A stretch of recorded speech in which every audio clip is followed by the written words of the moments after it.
My two favorite things to do is read Reddit stories like on r slash no sleep or am I the asshole, and to play BeamNG just to cruise around, um or really any car game. So I had an idea. Let's just do both. That's exactly what I'm gonna do today. Um, yeah.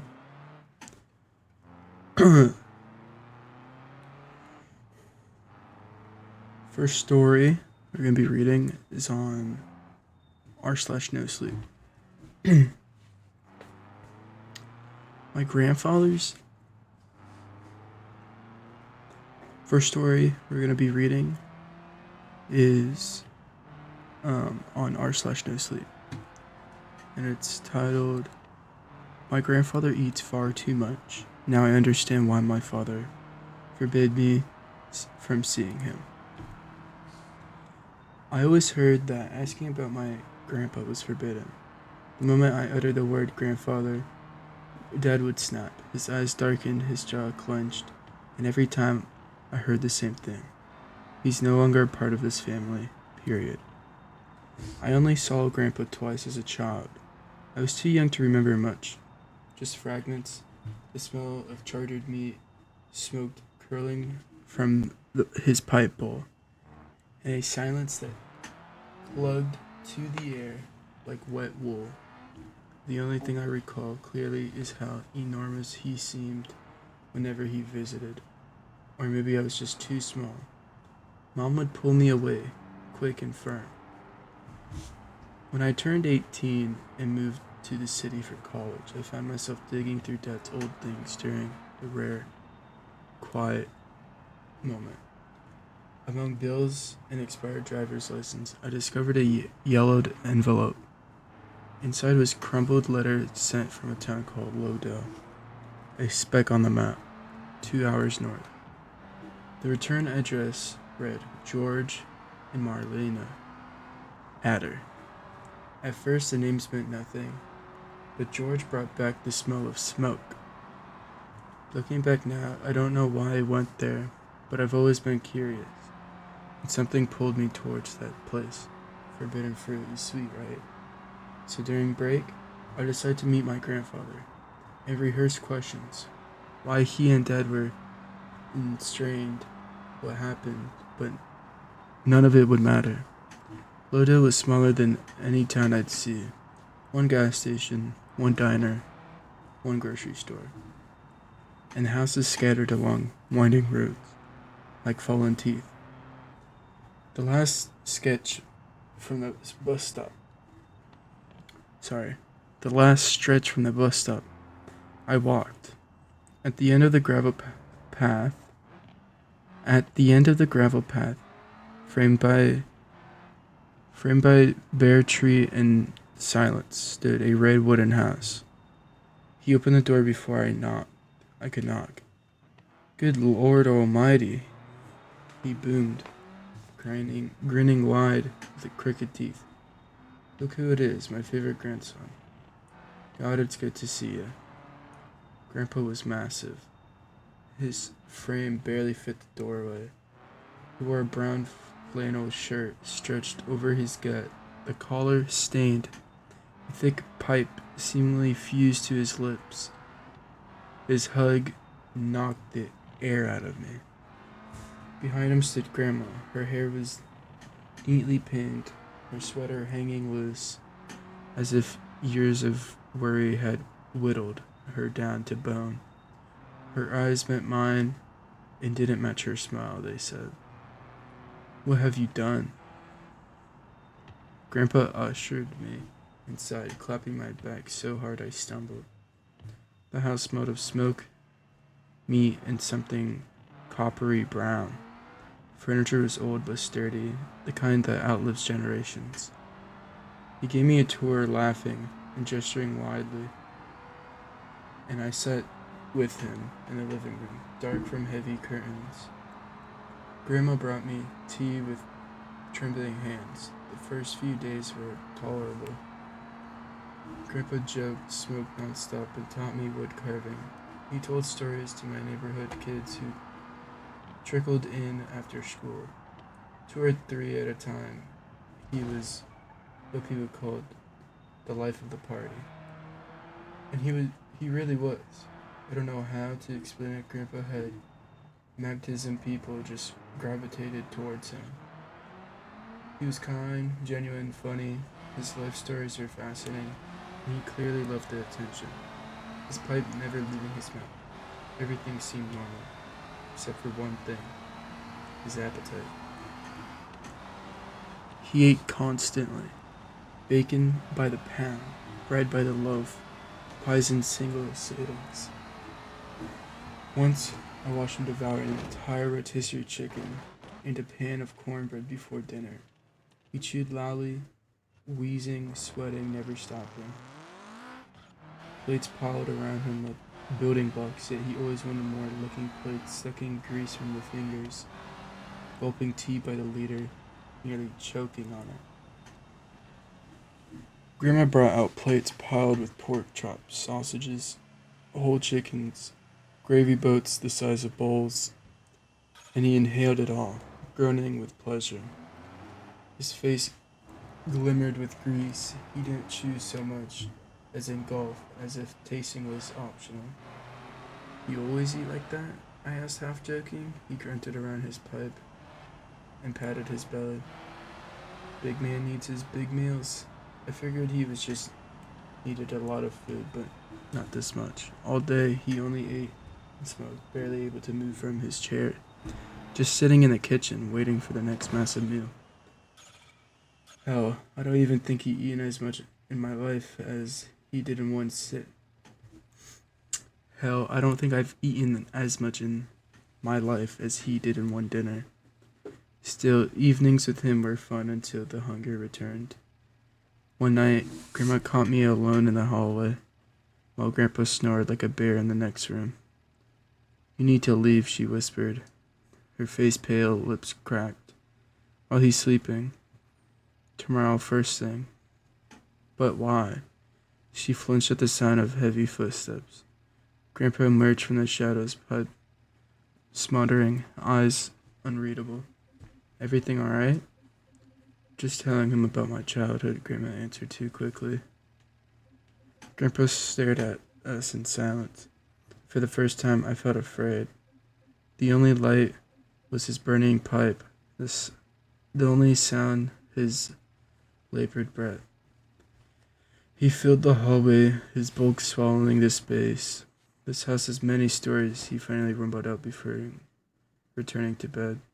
I barely slept that night, between Grandpa's snoring and the dread groaning at me. Leave in a hurry, but why? By morning, the fridge was empty. Grandpa sat at the table, licking his lips, breathing hard. Where's that woman gone to? Starving over here.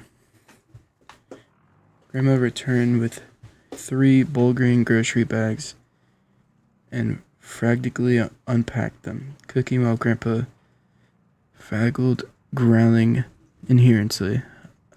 I claimed I wasn't hungry. I lied. Watching him eat, devouring the gristle, made me nervous instead. I went to the store, chewing on Grandma's warning. Something about this was starting to scare me, especially one that thought, how does one eat so much at his age? The obese, chain smoking, how is his heart still beating? At the store, the clerk and the woman were whispering, tense, glancing at the window. Ben's lost another pig. The woman wondered, the 6th month. Coyote? Bear? The clerk asked vulgarly. When's the last time you saw a coyote, let alone a bear around here? Sorry, I cut it awkwardly. Animals are disappearing? You, new here, kid? The woman sighed, recalling something grim. First pigs, the goats, chickens, even dogs. What's left? It's just bones, gnawed, split open. Something sucked the brains out, but no one's even seen an animal to do it. No tracks, no blood. Suddenly I couldn't breathe. I was drenched in sweat. They didn't know what could do this. But I might. And Grandpa? He still laughed, smoked, told stories. Evenings, he called me to the porch where kids gathered like moths to his blooming voice. One older girl, maybe 10, sat at his feet and asked, "Mr. Arter, are you even scared?" He looked at her and smiled slowly. "Only when the meat runs out," he said, laughing like it was a joke. The kids laughed too. I didn't. When I asked about the missing apples, Grandpa chuckled through a mouthful of stew. "Wild times, huh? Makes me feel young again." He played cards with me, and kids, everyone adored him. But I grew uneasy around his bloated body, his yellowing teeth grinning through the smoke as he launched into another story. Too good, too vivid, too scary. The kids leaned in wide-eyed, while Grandpa basked in their attention. Until Grandma, shaking, announced, "We're out of food, nothing left, no meat, no eggs, not even flour. We can't find more." Grandpa growled, pupils shaking to pins. "I'm starving." He didn't move from his chair, even when he went to bed. He stayed in the kitchen around 3 a.m. I woke up thirsty, flicked on the kitchen light. They nearly had a heart attack. Grandpa was still in the chair, trembling, staring at the same spot. His skin was pale, almost translucent, veins purple beneath. His pipe was gone for the first time. I saw him without it, and that only made me want to crawl into a corner. At first I thought he was dead, but then he shook harder, sweating beading on his forehead. "Grandpa, are you okay?" I whispered. "Get me food, boy." His voice held no trace of the man I know, no warmth, just threat, something not human. "I'll go to the store in the morning. Just sleep, Grandpa. Get me food." He didn't look up. I edged past him, turning off the light. All night, strange sounds came from below. Growls, what slithering, the front door creaking at dawn. Grandpa was gone. The door ajar. Grandma stood behind me, eyes red with fury and regret. "Go, grandson, now. He won't be satisfied with this store food. Pack your things and leave." "But what's wrong, Grandpa? With Grandpa? How can he eat so much?" "You don't want to know what happens when he stops eating." She turned to leave, but froze at the next question. "Why do you stay with him? If no one controls him, it gets much worse." That morning, the town buzzed with news. A boy had vanished overnight. Only bones were found, cleaned. Not a scrape of meat left. No animal could have done that. And I knew exactly what could. I returned to the house. Grandpa sat on the porch, pipe in teeth. Smoke around his head. His shirt was stained, worse than usual. He stared into nothing. "Boy," he rasped, voice thick with smoke, "fetch me something from the store." Something was off that morning. His posture too rigid, eyes glassy, lips cracked, skin pale and swollen like raw meat. I mumbled an excuse and went to pack. Then I heard him arguing. "The kids are coming tonight," he snarled. "They want stories." "No," Grandma said, "not this time. I'll call the police." You won't do shit." Then she screamed, not in fear but rage. "I won't let you feed on them again." I backed away. I didn't want to know what that meant. I didn't want to see more. Dusk fell too fast. The kids arrived on foot, alone, drawn like moths. George waited on the porch, bloated, sweating, unable to rise. Blisters covered his hands, his jaw enlarged. He still smiled, but not like before. Something inside him was pushing him out. Grandma begged him to leave. "You don't understand." She wept. "This isn't a game. Go home." "Please, Mr. Andrew. Just one story," the kids pleaded. "Get out. Now," she hissed. "Let him be," Grandpa's voice growled from behind, making everyone jump. "Kids want stories." He shut the door after them. Grandpa swelled, glassy eyes. He stared at them, his pipe forgotten. He didn't speak, he couldn't stand. The kids giggled nervously in a semicircle. I watched helpless, knowing something terrible was coming. Mr. Ander, one child said, don't tell our parents we came, okay? They've banned us from going out, but we need your stories. I won't. Tell. Grandpa gasped, clutching his chest. Won't tell. Then I saw it, his shirt ripping, hands swelling, mouth unhinged, wider than possible. He collapsed from his chair onto all fours. The kids screamed. So did I. His arms melted, fat dripping like candle wax. His distended belly dragged on the floor. Blisters erupted across his skin. God help me, his face went into a wet, jagged green of meat and fangs. Grandma stepped between him and the kids, gripping a fireplace poker, her eyes darting to me. Run. No more, George, she said. If you want me, take me. He didn't hesitate. One stiff motion, her head vanished into a maw. The kids rushed the door, but it was locked. They pounded, shrieking. I stood frozen, praying this wasn't real, but it was. Grandpa, now slithering mountain of hunger, gurgled, hissed, and dragged his bulk toward the children. I wish I could stay. I helped, but I couldn't. I vomited at the sounds. Couldn't even look. Finally, I moved bolting to the attic, heart hammering. I stayed there shaking, gasping at the sound filled with the sounds of slaughter, chewing, crunching bone. One voice, then another, then silence. Sniffing, scratching. Something huge lumbered down the hall. Snuffling, muttering, I pressed into the rafts and too afraid to cry. Hours stretched into centuries, then a wet, slurping voice. Boy, come back. Feed your grandpa. I smell you. I buried myself in the dust and shadows, praying to disappear. I stayed until the silence returned, and dawn crept in. I crept downstairs, stepping over bones and blood. Grandpa was gone. Only a greasy stain remained where he had fallen. The house reeked of death. I vomited down my pants. Then I ran until the road turned to asphalt. Didn't stop even at headlights. I told no one, not the police, not the town folks. They don't know what happened after, where Grandpa went. I returned home, couldn't sleep, couldn't eat. I vomited, cried, and had nightmares of that night. Months later, at breakfast, I met Dad's eyes and asked, why didn't you tell me? He stared into his coffee.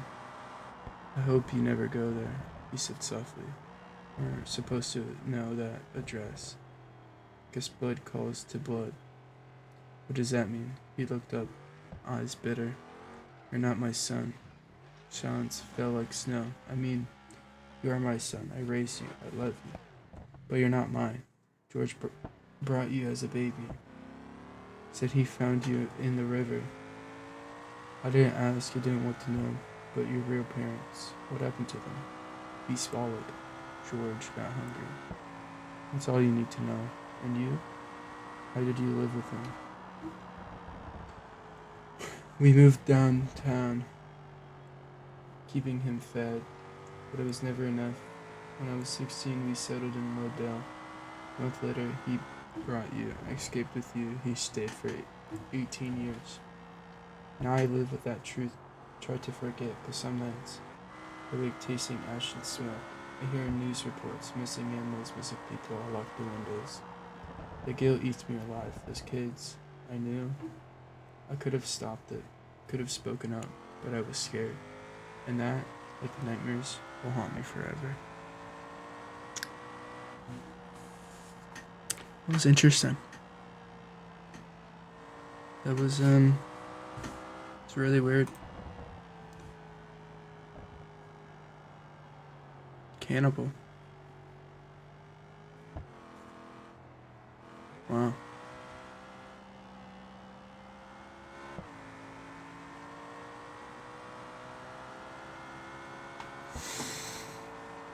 Well, that was it, I guess.